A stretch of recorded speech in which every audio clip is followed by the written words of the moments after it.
I entirely welcome what she said.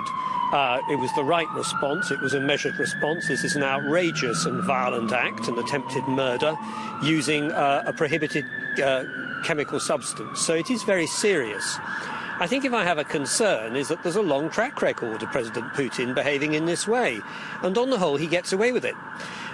He's carried out unlawful acts against a large number of states, including France. But unless we have a clear strategy as the free democratic countries of Europe and indeed elsewhere in the world in challenging this in a proportionate manner, I'm afraid he's going to continue. And so what I do worry about is we will get undoubted expressions of support and sympathy and indeed short-term help. But in the long term, the evidence is quite clear over the last 10 years. He's getting away with more and more of this, and he's becoming more violent as he goes along.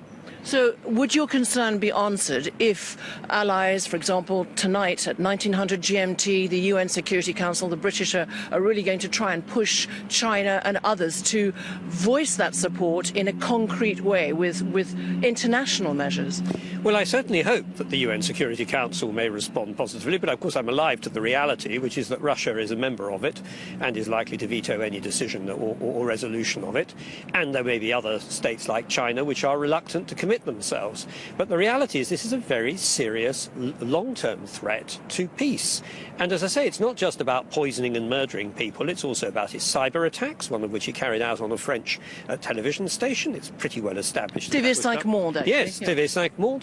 It's part of a pattern of lawless behaviour. And unless we have, as I say, we come together to have a clear, measured strategy for challenging this and for pointing out that there cannot be normal relations with Russia as long as this continues, and we do it consistently, it's going to continue. So you're mostly convinced, as are the great majority of Conservative MPs, the majority of the House seem to be backing Theresa May. Some criticism of the Labour leader's position, Jeremy Corbyn. Well, I thought the Labour leader's position was dreadful. I mean, it's totally consistent with his view. I'm afraid he is a proto-Marxist. This has been apparent for a long time, and he's long been an apologist for all sorts of regimes which are really rather unpleasant.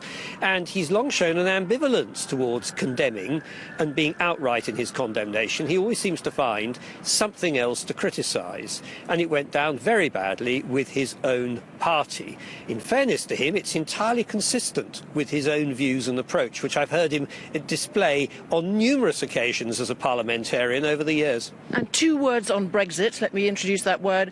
Do you think that actually this could, if that action and your concern is not answered, Britain could actually be quite isolated? Well, there's no doubt that I see Brexit as being a risk of isolating my country. I think my views on Brexit are pretty well known. I think it's a big mistake.